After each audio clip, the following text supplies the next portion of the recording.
오늘은 고학년과 중등 예비과정에 대해서 이야기해 보려고 합니다. 상담을 하시면서 이런 고민을 많이 들려주세요. 선행학습이 너무 어렵고 숙제의 양이 너무 방대해서 아이가 너무 버거워하는데 혹시 팝콘도 그런가요? 또는 애가 어릴 때는 영어를 참 즐겁게 잘했는데 시간이 지나고 레벨이 올라가면서 영포자의 길을 걸어가려고 하는 것 같아 걱정이에요. 또는 비용적인 부분들을 또 이야기를 해주시는데요. 영어만 하는 게 아닌데 다른 학원의 비용을 또 생각해야 되는데 또 학원 내에서는 차량 비용이라던가 아니면 아이가 또 내신을 준비하면 추가 비용이 발생하거나 이런 경우가 많은데 혹시 팝콘도 레벨이 올라가면 비용 발생이 늘어나나요? 이런 부분들이 학원을 옮기시면서 가장 많이 해주시는 질문들입니다. 초등 과정을 통해서 파닉스와 기초적인 저학년 모든 문법들을 스피킹이나 라이팅까지 학습을 했다라면 이제 중등부라던가 고학년을 준비를 하면서는 조금 더 빡빡한 스케줄의 학원이 맞지 않을까라고 생각을 하세요. 그러시면서 말하기와 쓰기, 거기에 중등 내신까지 모두 다 준비를 해야만 하는데 어떤 학원을 선택해야 할지 참 막막합니다 라는 고민들을 해주십니다. 중등과정을 앞두고 있을 때 다음에 5가지를 기억해 주시면 학원 선택을 하시는데 큰 도움이 되실 거예요. 첫째, 우리의 아이에게 어느 정도까지의 선행이 맞을까? 둘째, 지금 선택하고자 하는 학원의 숙제의 양이 우리 아이에게 잘 맞는 것인가? 너무 버거운 건 아닐까? 세 번째, 우리 아이의 성향상 주어진 숙제를 그래도 스스로 잘 이겨낼 수 있는 아이의 성향을 가지고 있는가? 이 3가지는 학원의 시스템적인 부분으로 고민을 해주셔야 되세요. 그리고 4번째는 지금의 비용 부담을 해서 장기적으로 우리 아이에게 내가 영어 교육을 시킴에 있어서 옳은 것인가? 그리고 5번째는 그만큼의 비용을 부담한 후 우리 친구가 내가 원하는 만큼의 아웃풋을 가지고 갈 수 있을 것인가 하는 현실적인 것까지 고민을 해주셔야 되십니다. 그럼 이 5가지를 하나하나 꼼꼼하게 짚어보겠습니다. 첫 번째는 선행에 관한 문제였죠. 초등 고학년이 되면서 단어의 양도 늘리고 또 숙제의 양도 늘림으로써 아이가 이만큼의 선행을 했으면 하고 고등학교까지 준비하는 곳으로 옮기시거나 고등부 과정을 배울 수 있는 그런 선행까지를 생각하시게 되시는데요. 이때 우리 아이의 학년을 고려해 주셔야 하세요. 오랜 시간 4, 5년 정도 영어를 학습한 후 중등 내신 정도를 관리해 주는 곳을 선택하신다는 건 아이에게 어느 정도의 성취감도 줄 수가 있고 또 매우 자연스러운 선행이 되실 수 있으십니다. 하지만 아무리 실력이 좋은 친구라고 할지라도 고등학교 모의고사를 기반으로 한 입시학원으로 변경을 두시는 건 우리 친구가 그동안 즐겁게 공부했던 과정들을 조금 혼란스럽게 할 수 있는 악영향을 끼칠 수 있다는 점을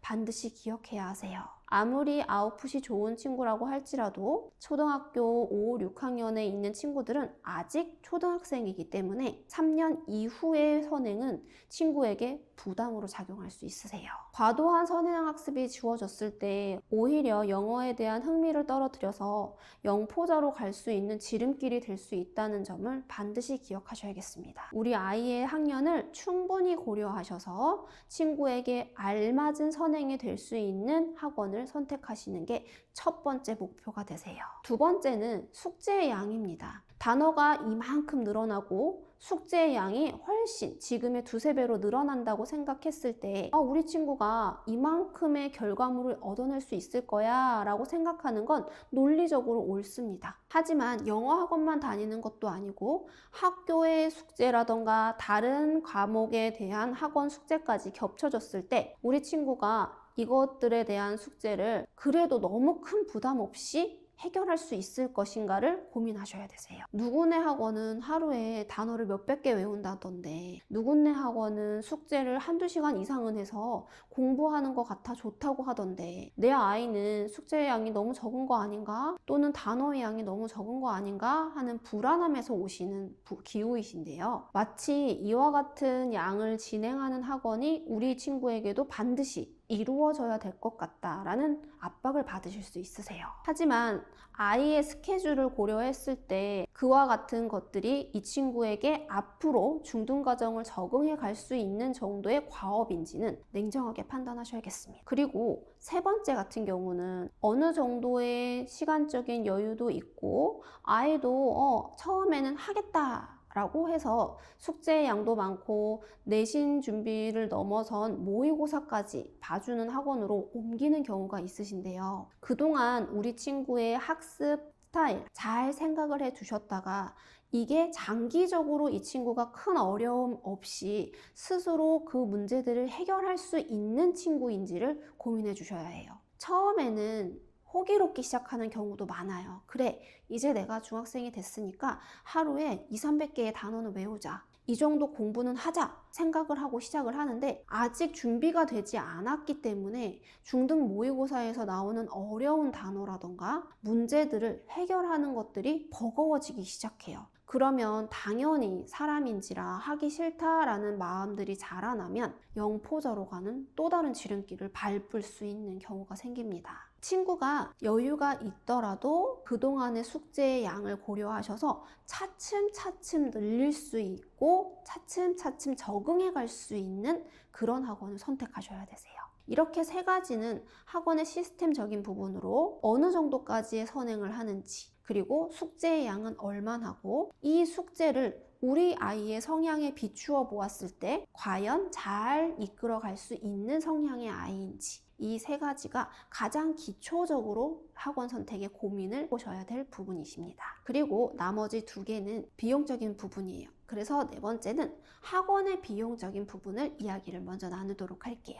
파닉스 과정이라던가 초등 저학년까지의 과정 동안에는 크게 비용 부담 없이 아이들을 가르칠 수 있었는데 중학교가 되고 고등부가 되면서 고등부를 생각하면서 아이의 1:1 내신 관리라던가 또는 보강을 더 많이 잡게 되는 상황들이 이루어지면서 추가 비용이 발생하실 수도 있으세요. 사실 아이가 하나이기보다는 둘, 셋, 형제들도 다른 학원을 다녀야 하고 또한 우리 친구도 영어뿐만 아니라 다른 과목들까지 섭렵을 해야 되는 과정에 있어서 혹여나 가계에 너무 큰 비용 부담으로 발생하시는 건 아닌지를 기억해 주셔야 돼요. 왜냐하면 학원은 하루 이틀, 한두 달 사이로 끝나는 것이 아니라 정말 길게는 6년까지 스테디하게 이 아이에게 얼마만큼의 비용으로 지원을 할 수 있을지를 냉정하게 판단하실 필요가 있으시니까요. 그리고 마지막 다섯 번째는 내 가게가 이 아이를 지원할 수 있는 충분한 여유가 있다고 했을 때 우리 친구가 이 정도 양의 학습을 하고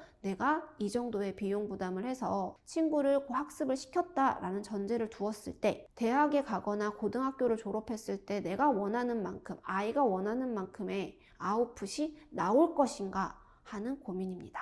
아이의 학습 스타일을 보게 되면 미루어 짐작을 하실 수 있으실 거고 제안을 드리는 부분은 너무 과도하지 않은 비용을 들여서 아이를 학습시킬 수 있는 학원을 선택하시는 것이 훨씬 좋으시고 또 나아가서 대학교에 아이가 진학을 했을 때 친구를 외국에서 공부할 수 있는 환경의 지원금으로 사용하시는 게 훨씬 현명한 선택이실 수 있으세요. 중등부 과정의 학습을 상담하시는 부모님께서 많이 이야기해 주시는 부분들로 오늘 5가지를 다루어 보았고 지금의 고민사항에 대한 해결책이 부모님에게 좋은 학원 선택이 되실 수 있기를 바라겠습니다. 숙제의 양과 선행의 얼마만큼 또 이 숙제를 이 친구가 잘 소화할 수 있는지 또 내가 이만큼의 비용 부담을 가게에 큰 부담 없이 진행하실 수 있는 것인가 또 이만큼의 비용을 들여서 내가 원하는 만큼 아이가 원하는 만큼의 결과물을 얻을 수 있을 것인가 하는 이 5가지를 생각하셔서 현명한 학원 선택을 하시길 바라겠습니다. 감사합니다.